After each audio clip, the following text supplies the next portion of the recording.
Proteas Filter.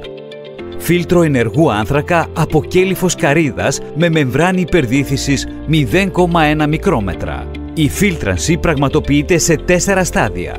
Στο πρώτο και δεύτερο στάδιο το νερό εισέρχεται στα 2 πρώτα στρώματα πολυπροπυλενίου, όπου γίνεται η κατακράτηση ζυμάτων. Στο τρίτο στάδιο διαπερνά τον συμπαγή ενεργό άνθρακα που αφαιρεί 100% το χλώριο, βελτιώνοντας τη γεύση και την οσμή του νερού. Στο τελευταίο στάδιο, το νερό περνάει από την ειδική αντιμικροβιακή μεμβράνη υπερδιήθησης που συγκρατεί βακτήρια και κίστες, κάνοντας το νερό καθαρό χωρίς να συγκρατεί τα απαραίτητα ιχνοστοιχεία.